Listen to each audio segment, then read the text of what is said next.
السلام عليكم ورحمة الله حبايبي الجمال، وحشتوني كتير وبشكركم جدا جدا على التفاعل بتاع كيك الميني مولتو. والناس طلبت مني حبايب المتابعين كيك التوينكز، واحنا ان شاء الله هنعملها النهاردة بطريقة سهلة جدا.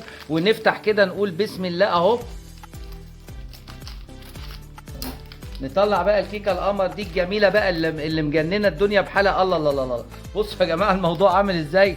حاجه بص قد الصباع اهيت، وبتتباع ب 3 جنيه، وفي من اماكن بيبيعوها ب 5 جنيه. النهارده الشيف منصور عملها باقل خامات واقل تكلفه، وحتى كمان الحقن بتاعها والدنيا كده مش متظبطه. النهارده احنا هنعملها وحقناها. وبصوا هنا بقى الكيكه غرقانه كريمه ازاي من جوه، وحاجه تخطف العقل. نفتح واحده تاني كده ونشوف بسم الله حبيبي يا رسول الله.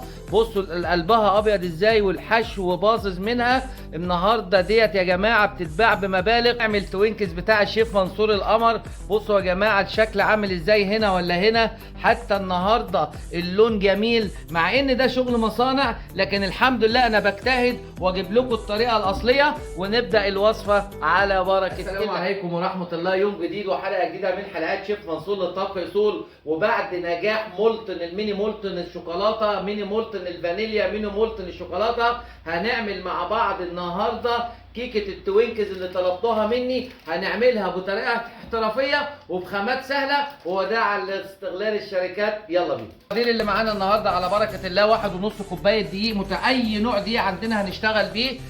كوبايه الا ربع سكر، نص كوبايه زيت، 1 علبه زبادي، 3 بيضات فانيليا، معلقه محسن كيك شيف، معلقه كربوناتو، نص معلقه ملح. ونبدا تركيب الوصفه على بركه الله. بالثلاث بيضات على بركه الله. بعد الثلاث بيضات بتاعتنا الفانيليا بتاعتنا، ظرف الفانيليا الجميله اهو. لو انا ما عنديش فانيليا ظرف هشتغل بالفانيليا السايله، يعني بنحط حوالي نص معلقه فانيليا او حسب الرغبه. بعد كده عندي دلوقتي المحسن جل، ده محسن بتاع الكيك بتاعنا، 1 معلقه كده زي ما حضرتك شايفه يا ست الكل اهو اهو. بننزل بيه مع الوصفه بتاعتنا على بركه الله. بعد كده بننزل بالسكر بتاعنا، يشغل الميكسر على درجه متوسطه لحد ما ده يبقى فويم ويبقى معانا زي الكيكه الاسفنجيه.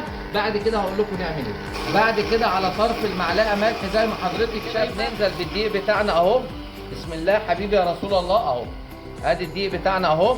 بعد الدقيق بتاعنا هننزل بكربونات صوديوم، وبعد البيكربونات صوديوم هننزل بكيك شيف القمر بتاعنا، ده اللي هيخلي الوصفه معانا في حته تانيه. بس مش هنحط الباكو كله عشان الكميه دي ممكن تعمل اكتر من كده فبعضيه، عشان الهواء يخش في قلب الدقيق، ولو في تكتلات يبقى يخرج منها التكتلات. والتركه بقى اللي معانا النهارده، بنجيب حوالي معلقتين ميه دافيه كده ونروح نازلين بيهم مع القمر ده كله، عشان خاطر ينشطوا معايا البيض وخامات الرفع اللي احنا حطيناها. الصاج بتاعي اللي انا هشتغل فيه زي ما حضراتكم شايفين كده. وخطوه مهمه جدا طبعا عشان ده ستانلس، والمفروض يبقى فيه ورق كاسيت هنا وانا ما عنديش، فببتدي انا اديله زبده كده. زبده ديت طبعا حيواني او نباتي واتيفر، وبعدين بنسيحها وبنديها كده عشان الكيكه ما تلزقش مننا. عشان المفروض دي لو فرم سيليكون مش هنلمع. لكن انتهينا من تلميع الفرم بتاعتنا، ودي هتخش الفريزر عشان لازم تخش تبقى جامده قوي عشان الخليط بتاعنا ما يلزقش مننا. وممكن نديها تعفير الدقيق كده بسيط، يعني ممكن نيجي على وش الحاجه كده ونديها تعفير الدقيق كده. مش بننزل كده بالدقيق بتاعنا تدريجيا اهو. الدقيق ومواد الرفع اللي احنا قلنا عليها في اول الوصفه اهو. بعد كده بننزل، بعد ما نزلنا بالدقيق بننزل بعلبه الزبادي اهو. ما نزلنا بالزبادي بننزل بقى بالزيت بتاعنا خيط كده اهو تدريجيا، كاننا بنعمل المايونيز اهو. لازم نخيط عشان كل ما هننزل بالزيت بتاعنا الوصفه هتلم معانا وتبقى قمر ان شاء الله. وانا عايز قوام التوينكز ده يبقى احلى من بتاع المصانع باذن الله. اهم حاجه نمشي ورا خطوات الفيديو كويس وهتلاقوا النتائج مرضيه باذن الله. وكده يا حضرات انتهينا من الضرب، وده القوام اللي احنا عايزينه. بسم الله اهو. هو ده القوام سيادتك اللي احنا عايزينه. احنا الكيس بتاع الكريمه بتاعنا وحطينا فيه بلبله قمع ساده صغيره اهي، وبعد كده هنبتدي نملاه ونبتدي نشتغل بيه. بسم الله اهو اهو. شغالين كده اهو. نقفل، هنعمل واحده هنا كده وواحده هنا، هنسيب واحده ونعمل واحده اهو اهو. عشان انا قلت لكم الفرم دي مش بتاعه التوينكز، لكن احنا بنحاول ايه نقرب المواضيع لحضراتكم. اهو هنا من التظبيط بتاعه زي ما حضراتكم شايفين كده، وانا فاض مني شويه قلت اجرب في الفرن بتاع الكب كيك هيديني نفس النتائج. لو انا ما عنديش الفورمه دي ممكن احطه في الطبق ده كده ويبقى زي القمر، وهيخش الفرن على درجه حراره 180 درجه، من 170 ل 180 على السلك الوسطاني. هيقعد معايا حوالي 14 دقيقه على بركه الله. بسم الله ما شاء الله، خرج القمر من الفرن زي ما حضراتكم شايفين. الوصفة نجحت 100%. اهو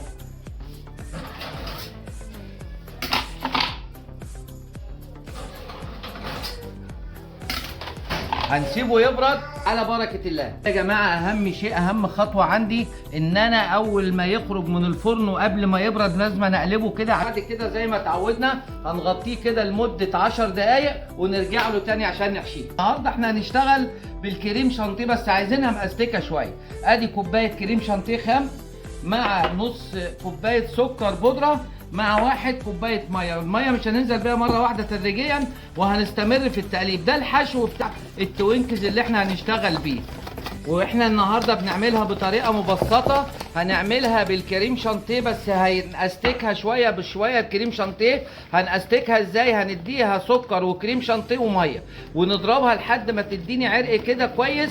مش لازم تعمل معايا فوم، مجرد ما تلم معايا هي دي كريمه الحشو بتاعتي. وانا جبت لكم النهارده طريقه سهله للكريمه عشان خاطر نحشي بيها التوينكز بتاعنا وما تفكش مننا ولا نعمل حاجات فيها تبقى صعبة علينا. اهو ادي كريمة الحشو بتاعتي اهو ده الكريمة بتاعتي اللي انا هشتغل بيها، ونعمله طازة بطازة. وحتى لو حطيناه في التلاجة مش هيجرى اي حاجة، وهنوريكم ازاي نحشيه مع بعض. زي ما حضراتكم شايفين القمر يا جماعة اهو نفس بتاع المصنع بالظبط على بركة الله.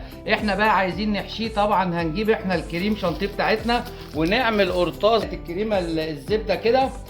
طبعا القمر زي ما حضراتكم شايفين عايزين احنا عشان نحقنه بنيجي هنا كده ونروح ماشيين بالعود التوزبيكس بتاعنا لحد الاخر كده اهو، وبنوسع له بالراحه اهو.